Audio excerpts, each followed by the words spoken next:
this track has a lot to unpack, and I am glad that Babu came through akatusaidia ku unpack that song a lot. And that was an amazing submission, and the perspectives that umeshare na feel ni critical kwa hii discussion, and I'm sure the discourse surrounding Auntie Diaries will continue for such a long time. Again, I think similar to the conversations that Kendrick presented kwa My Heart Part 5, the moment I heard My Heart Part 5 nilisema only Kendrick can do such a thing. I also do think that such songs can only be created by Kendrick. Yani going into these sort of discussions and conversations, as hata Babu alisema, maybe ni yeye kushare story yake, yeye ndo anaweza fanya such kinds of songs. And kuna a lot of perspective, as I said, for hii album. Kuna a lot of vulnerability. Unaongelea 444 as DMB alitaja, and the only, hiyo ni one of the perspectives I remember I saw before listening to the album. Ni kuna mtu alisema, I think ilikuwa possibly Tra alisema this is Kendrick Lamar's 444.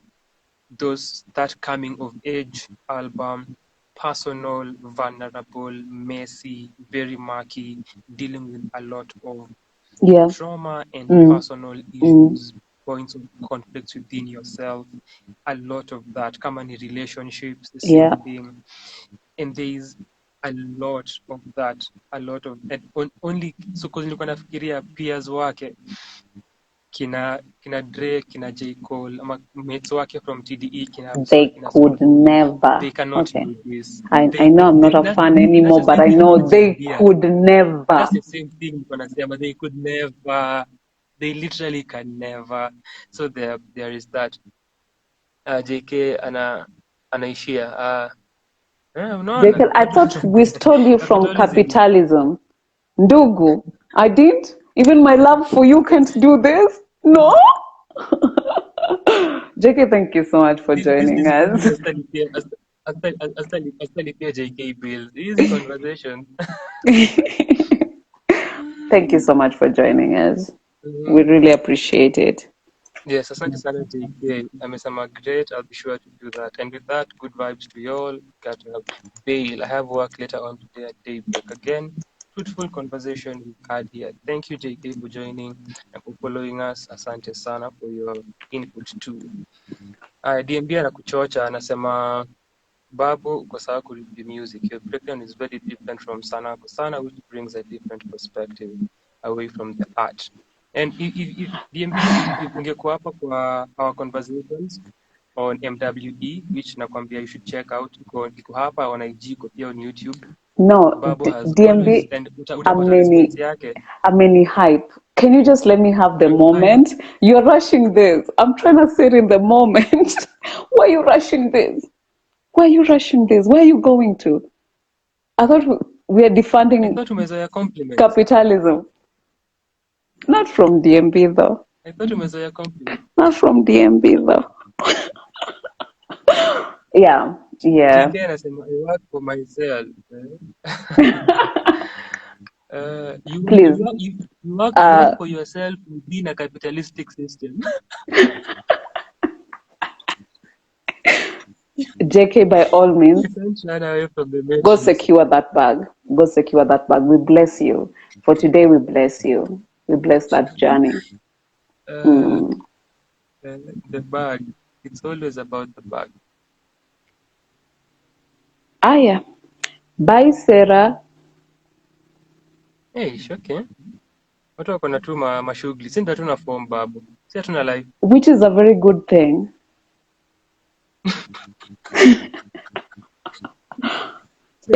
Hey, that's a very good thing. We are working on their arts. Wakuje tu watulete pesa wabai nini tickets za show. So Aidera pia amesema good morning. Yo, I have an early morning. Takuja kumaliza baadaye. Blessed. Loves. Thank you so much Waibera kwa kuwa hapa. Asante sana for Asanteni sana for your journey joining us. for sure. Kile nilikuwa nasema as Babu was really sharing the moment ya kusifiwa na Mujera ni that kama uliwatch our conversation kuhusu MWE and how Babu approaches listening to music, uta understand views zake, na amesema yeye ni mtu wa politics. Sanaa ametuachia and alisema pia kwa hiyo discussion ya MWE that how sisi view the art na with our criteria, yeye haezi tumia tu hizo approaches, na yeye ata get into politics za the artist, and yeye haezi kaa na aseme now anaiview vitu tofauti, so ata get into that pia akidiscuss the art and the artist na story ya cancel culture. So DMB kuwa ready for that, to understand where Babu is coming from, na it's a critical view to have. So yes, nilikuwa nasema Auntie Diaries is layered and only Kendrick. The rest can never. They could never do this. So listening to the track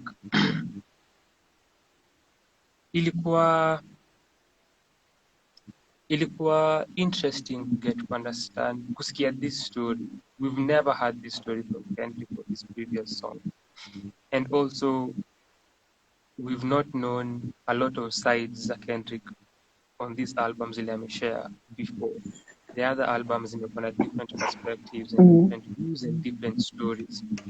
This was a very personal album. And so listening to Auntie Diaries, I think ndio what Niambia alikuwa anasema, hiyo ngoma on 444 ya Jay-Z kuhusu Mathake, ndio maybe the same sort of framework walikuwa na operate on, but Kendrick approach completely differently as Kendrick Lamar would, na tumeget kusikia views za Babu kuhusu the approach here, the writing, the mispronouncing, and how una depict the people unaongelea, idea za pronouns, idea za gender expression, ideas za transness. So kuna layers to this conversation. Ndio maana nimesema this will be dissected a lot moving forward, and even very many years from now that will be the case. So Kendrick is one person that has kuna a lot of perspectives to this, and the more I'll get into this album, because I know the lyrics, the more I'll get to this album, the more I'll sit with the songs and nijaribu to understand deeper. If you listen to Kendrick Lamar's songs, for different verses or different lines, atajiposition maybe as different characters, as different personalities in different Always, yeah. times. Yes. So listening to his songs, you have to also have that in mind. Ujue, okay, hii time anaongea na hii voice. Ngoma nilitaja earlier nini Backseat Freestyle on Good Kid, Mad City. Hiyo ngoma akisema all my life I want money and power, respect my die from lead showers. I pray my dick get big as the Eiffel Tower so I can fuck the world for 72 hours.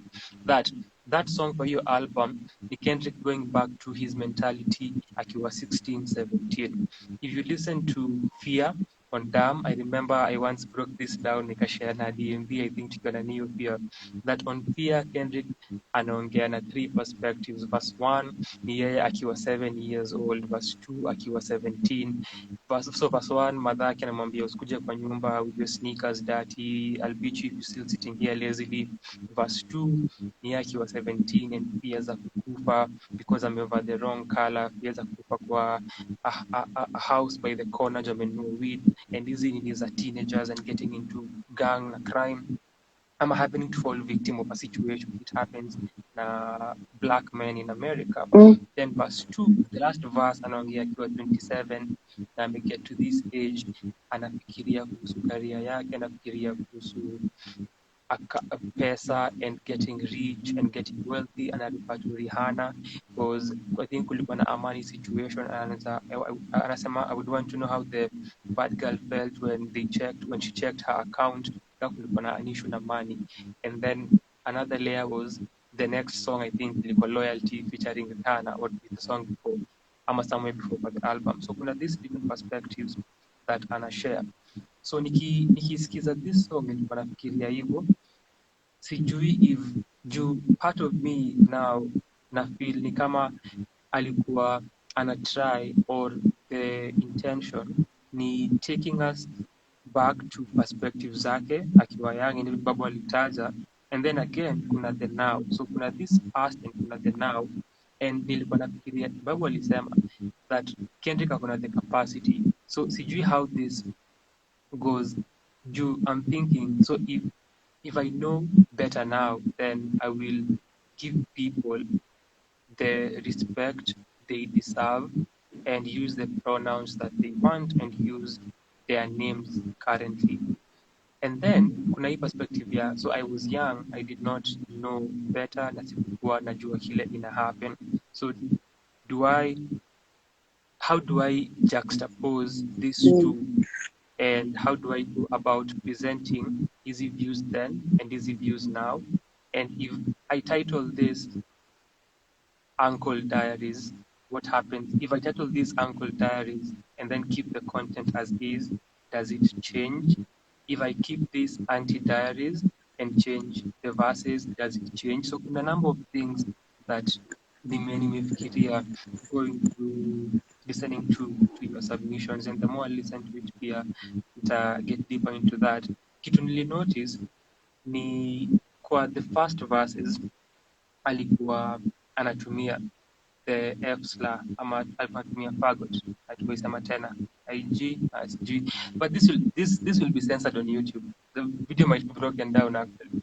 Just speaking, yeah, but that's true. So kuna the F slur that anatumia kwa the first verses. So something I noticed ni when anafika kwa the last verse ni before amalize the verse, of course now tumeget kuna third verse where I introduce Demetria after kuongelea anko yake for the previous two verses. I introduce Dimitri, I introduce Marianne, and I introduce Marianne kwa the ending of verse 2. Akisema my auntie was a man, now we cool with it. The history had trickled down and made us ignorant. I'm butchering the cadence here. My favorite cousin said he's returning the favor and following my auntie with the same behavior. Then now verse 3, Demetrius is Marianne now. He's more confident to leave his plan now. But the family in disbelief this time, convincing themselves he ain't living discreet, he's fine. Then anasema, they said they never seen it in him, but I seen it. The Barbie dolls played more reflection of Venus. And anaendelea. So, and how they use the F slur.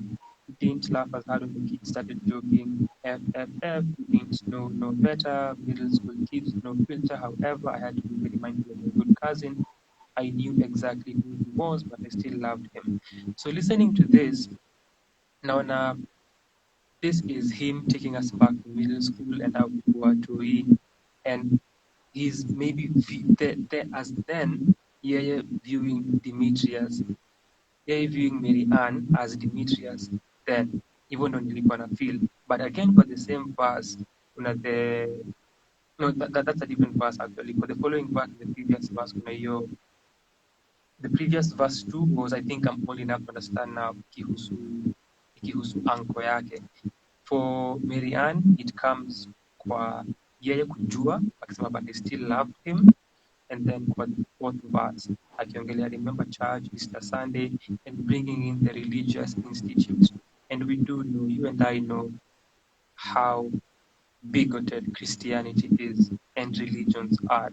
And the idea love thy neighbor, the idea love people, how that is very faulty, and how they preach it, but the acting is a completely different thing.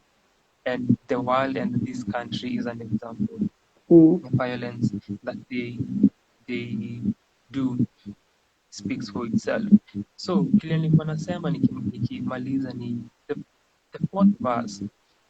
Kendrick amebring in Christianity na anasema, I sat in the pew, you had stronger faith. Most spiritual of these dudes were living life straight, and which I found ironic because the pastor didn't see him the same. He said my cousin was going through some things.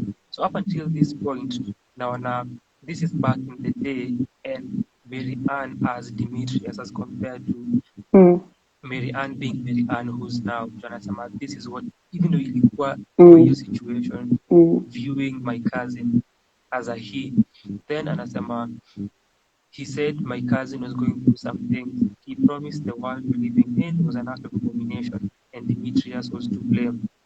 Again, quoting the pastor and the time then.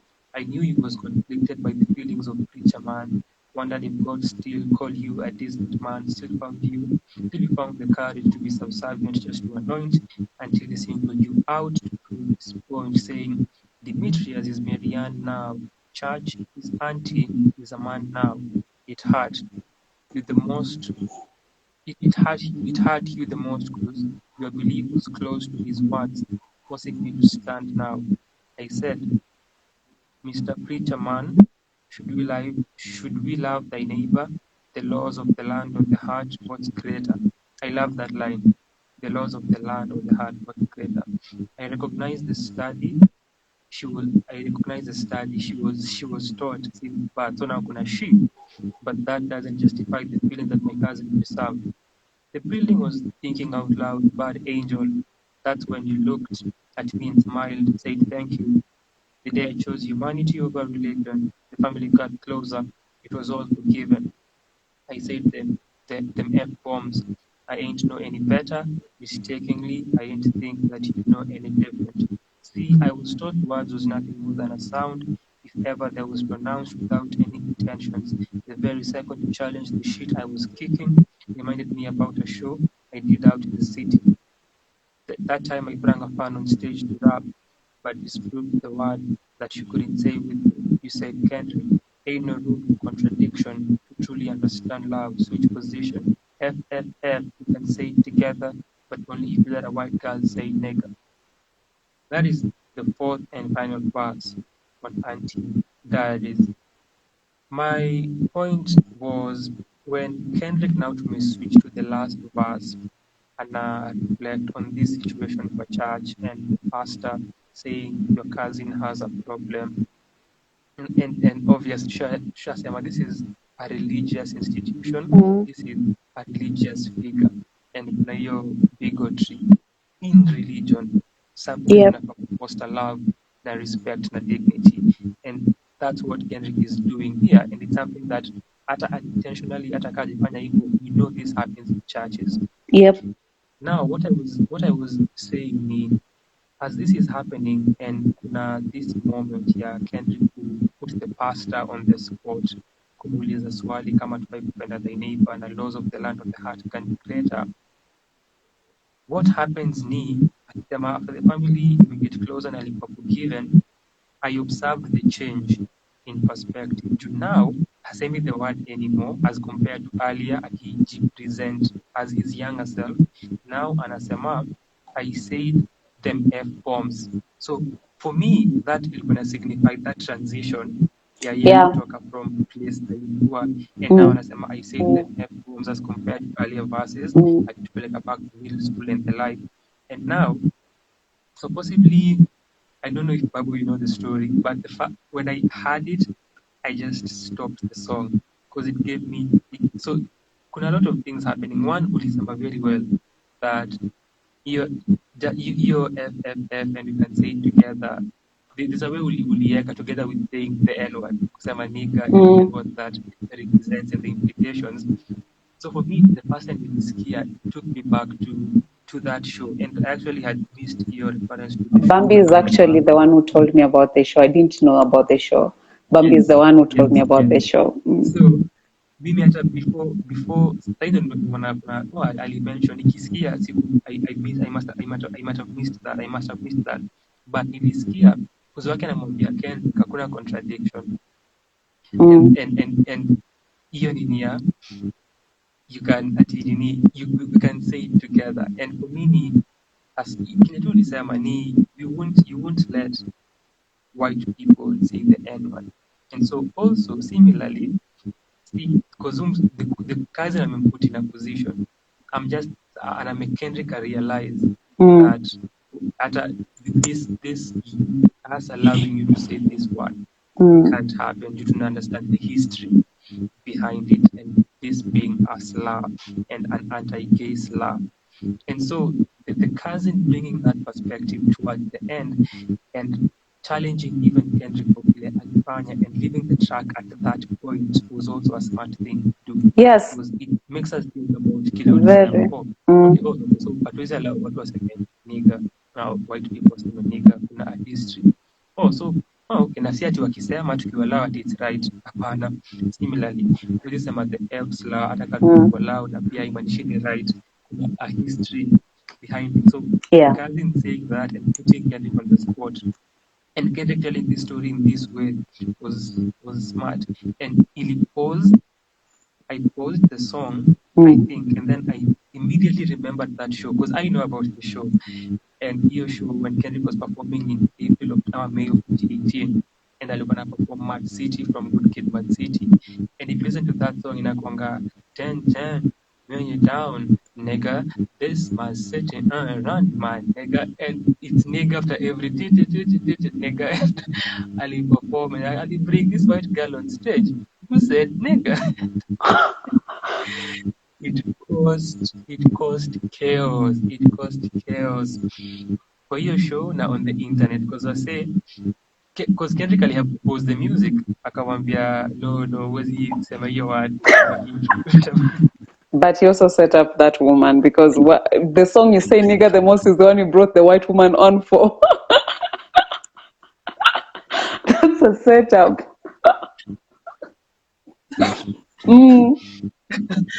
So and then because huyu nini the lady asked Kendrick a question.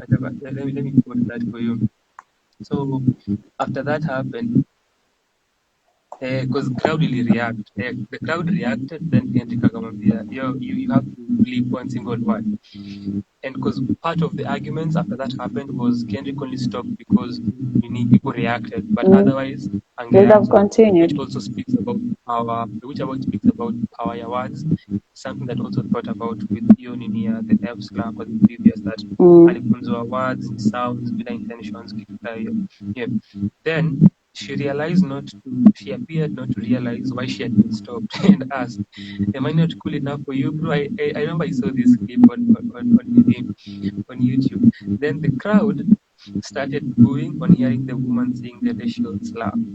She apologized, saying, oh, I'm sorry, did I do it?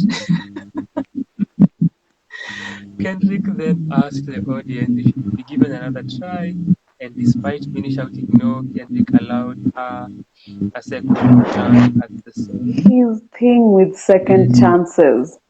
Second chances. For sure. He does. Yeah, he does. Even kwa nini, for the heart, the Nipsey part, kuna that thought too, that runs. And then, so alimpea kuimba again na akiblik the word. So when I heard that, it took me to history at the show. I remembered seeing those videos and those discussions online. And I remembered, okay, because wake on the spot, huwezi fanya hivi na kuna a history and an intricate situation happening with the F slur and with nigga. Then the next song, even before Niende Further, Ali bring up kulikuwa na a connection between that and the next song after Auntie Diaries. Let me see what the next song is. Yes, Mr. Moral gets deeper into those discussions, but it was interesting how that was the closer, that particular song. It brings about various issues and a number of perspectives regarding the discussion ya ingoma, regarding transness, regarding representation, a lot. So, yes, hizo zilikuwa a number of thoughts, and before Babu atumalizie on now before releasing this stuff, something nilikuwa ukisema kuna possibility ya kuficha a trans artist, kama ni kuimba, kama ni rapper, nilikuwa nafikiria about the same. One, for Black Hat, I saw something saying that Nipsey's wife ali-upload Kendrick Lamar for huyo part yake for the Heart Part 5. I don't think that aliwa play the song prior. I really don't think Kendrick is that type of person. I'm sure No, he's not. release stuff. He doesn't care. Very, very close in na nini. But so I saw Nipsey wife wake akisema akimlord.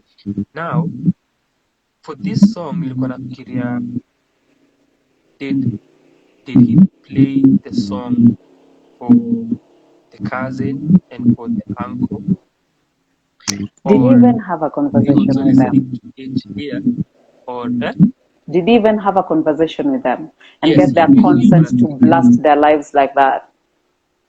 No, me gonna in terms of just having conversations regarding the topic at large. The topic at large. Yeah. And then kuuliza kama aliongea nao, kuambia tell this story, something along those lines. Ama ye kuwa play at the song, kuuliza if they're okay with the song and the depictions. Because I've thought about that. And I've thought about if I'm doing such a creation, I've thought about it, that kuna ideas I do have, Yeah. and I've told myself the human that is Babu will be part of this.